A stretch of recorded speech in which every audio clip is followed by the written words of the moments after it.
Students, we are discussing lecture 3 of chapter 1 of business studies. The chapter name is Nature of Business and Purpose of Business. So under this chapter, basically classification of business is shown. So मेरा ये कहना है आपको कि जो classification किया है business का, इन्होंने दो व्यू दिखाए हैं, एक तो इंडस्ट्री व्यू, एक कॉमर्स व्यू।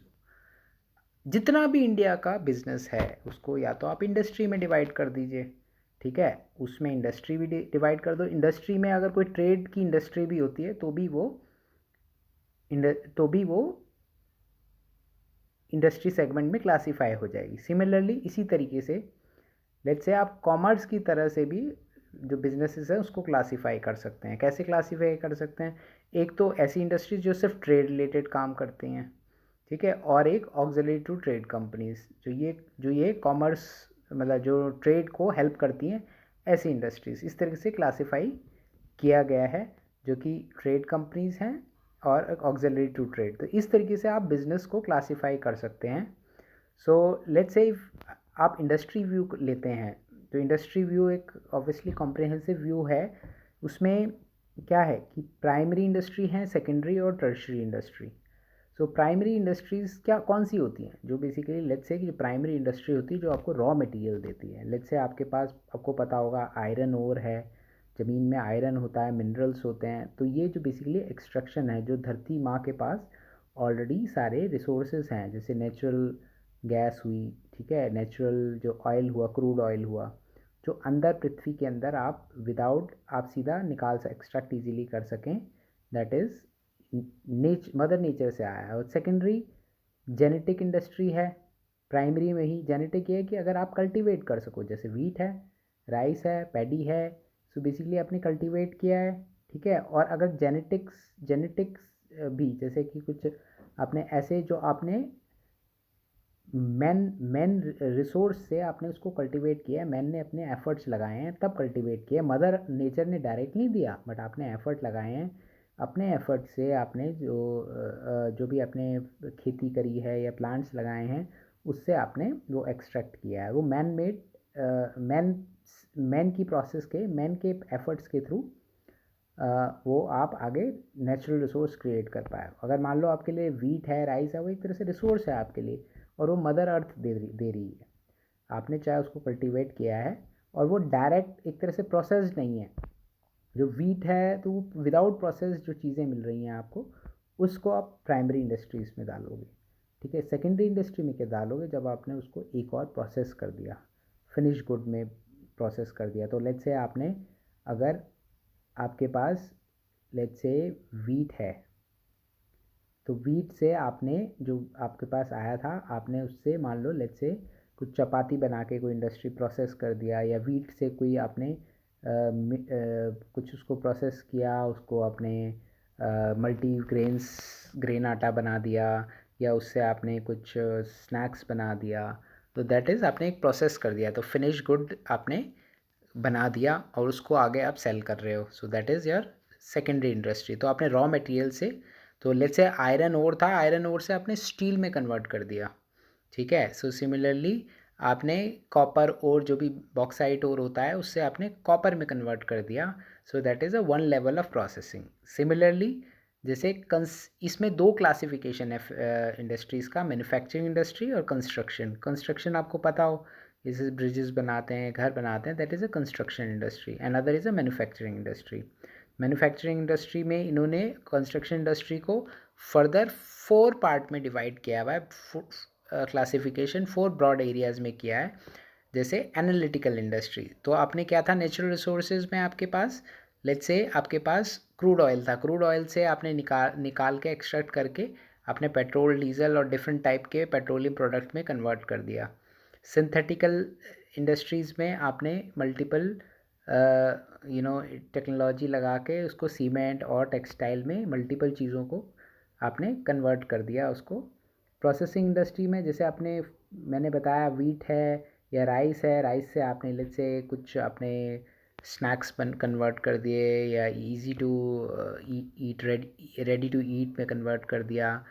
कुछ आपने प्रॉपरली प्रोसेस कर दिया अच्छे से, जो फूड प्रोसेसिंग इंडस्ट्री है वो इसके अंडर आएगी। या फिर जैसे आपके पास शुगर केन थे, उनसे आपने शुगर कन्वर्ट कर दी। या फिर आपके पास वुड थी, वुड एक नेचुरल रिसोर्स है, उससे आपने पेपर कन्वर्ट कर दिया। सिमिलरली असेंबलिंग इंडस्ट्री, जैसे आपको पता है टीवी में चाइना में different different companies different different parts बनाती हैं। एक कार में भी बहुत सारे पार्ट्स बनते हैं, तो उनको असेंबल कर दिया, तो ये असेंबलिंग इंडस्ट्री। कंप्यूटर्स में भी बहुत सारे पार्ट हैं, डिफरेंट डिफरेंट लोग डिफरेंट डिफरेंट जगह पे उसके पार्ट्स बनाते हैं, but later on they assemble it, so that is a assembling industry. Then the third industry is tertiary. जो इंडस्ट्री की क्लासिफिकेशन टर्शरी, तो टर्शरी में selling of goods and services होती है। तो टर्शरी इंडस्ट्री क्या है कि आपके पास जो सामान पहुंच रहा है वो डिस्ट्रीब्यूशन चैनल के थ्रू पहुंच रहा है, मतलब बन गया सारा प्रोडक्ट, अब आगे पहुंचेगा।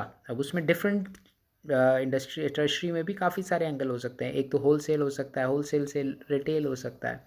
तो इसी तरीके से आप टर्शरी इंडस्ट्री में जो भी डिस्ट्रीब्यूशन से रिलेटेड है, कितना भी चैनल बड़ा है कितना भी छोटा है, वो इसके अंडर टर्शरी इंडस्ट्री में आता है।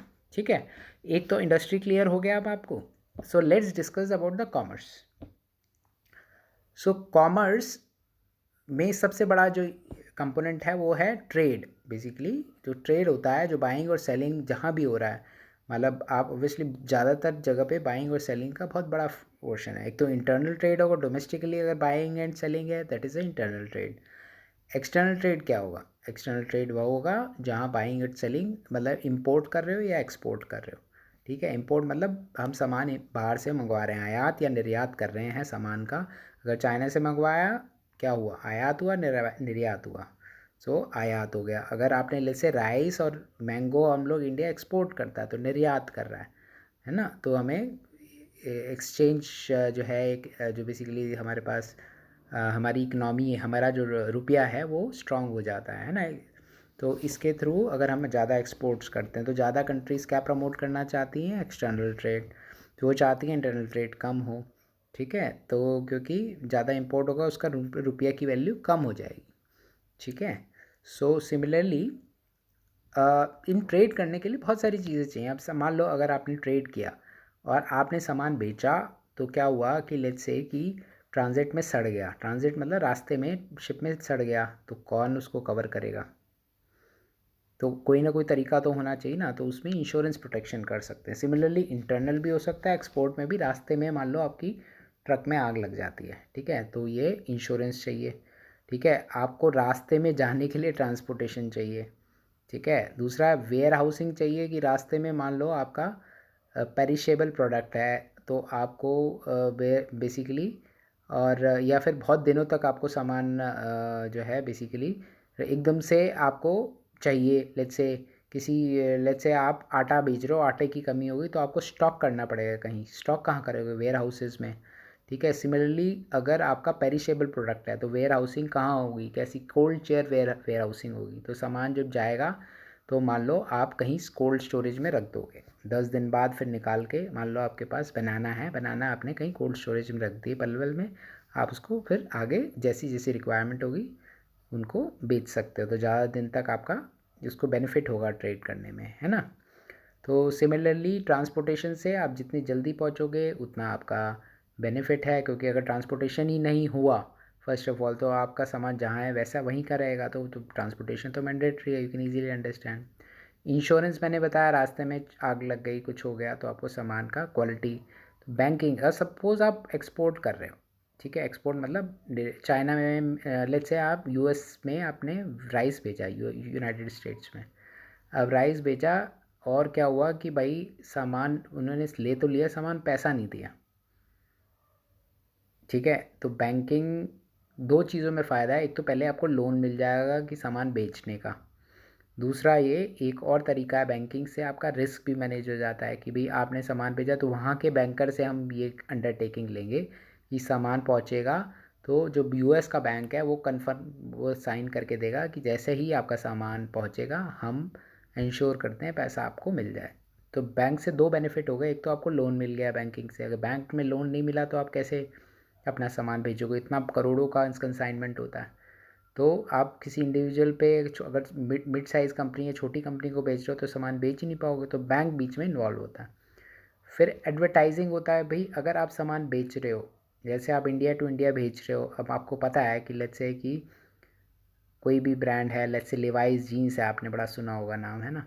तो लेवाइस जीन्स है, वो तो आप लोग एकदम से खरीद लेते हो क्योंकि आपको पता है कि इसकी ब्रांड बड़ी बड़ी अच्छी है ना। लोगों ने बहुत पहले एडवर्टाइज़ किया होगा लेवाइस बहुत अच्छी जीन्स है ना। आपके माइंड में एक इमेज बनी हुई है कि लेवाइस जीन्स पहनेंगे तो स्मार्ट है, महंगी चीज़ है और अच्छी चीज़ है। ऐसे ही मोबाइल होगा कि अगर एप्पल का मोबाइल है तो आपके माइंड में बना हुआ है, ऑलरेडी बना हुआ है कि भाई एक तो वैसे भी अच्छा होगा, पर आपके माइंड में परसेप्शन है कि इससे अच्छा कोई मोबाइल नहीं हो सकता, चाहे कोई और फीचर वाला फ़ोन हो, उससे अच्छा फीचर वाला आप उसको उतना पैसे में नहीं खरीदोगे। सो वो एडवर्टाइजिंग होता है, कैसे आप लोग को जो पर्टिकुलर अट्रैक्ट करें, कैसे वो मार्केट करते हैं, एडवर्टाइजिंग करते हैं। एडवर्टाइजिंग में बहुत सारी चीज़ें हैं जो आती हैं। तो एडवर्टाइजमेंट में जैसे जो मेजरली आती है कि बेसिकली आपको बैनर लग रहे हैं या ऑनलाइन इंटरनेट पे कई सारी चीज़ें आती हैं, ठीक है। ऑनलाइन एडवर्टाइजिंग हो गई या मार्केटिंग होती है, ट्रेड में दोनों पोर्शन होते हैं इसके अंदर। तो बट इसके अंदर अभी एडवर्टाइजिंग का पॉइंट दिया हुआ है, तो एडवर्टाइजिंग हम लोग एक्सप्लेन कर रहे हैं। एडवर्टाइजिंग का मतलब है कि जैसे ऑनलाइन आपके पास कोई एडवर्टीज़मेंट आ रहा है, ठीक है, एज ए होर्डिंग्स लगी हुई हैं या इस टाइप की जो एडवर्टाइजिंग होती है उसको बोला जाता है, ठीक है। इससे क्या डिमांड बढ़ती है क्योंकि लोग आके आपसे पूछते हैं कि ये ख़रीदें नहीं ख़रीदें।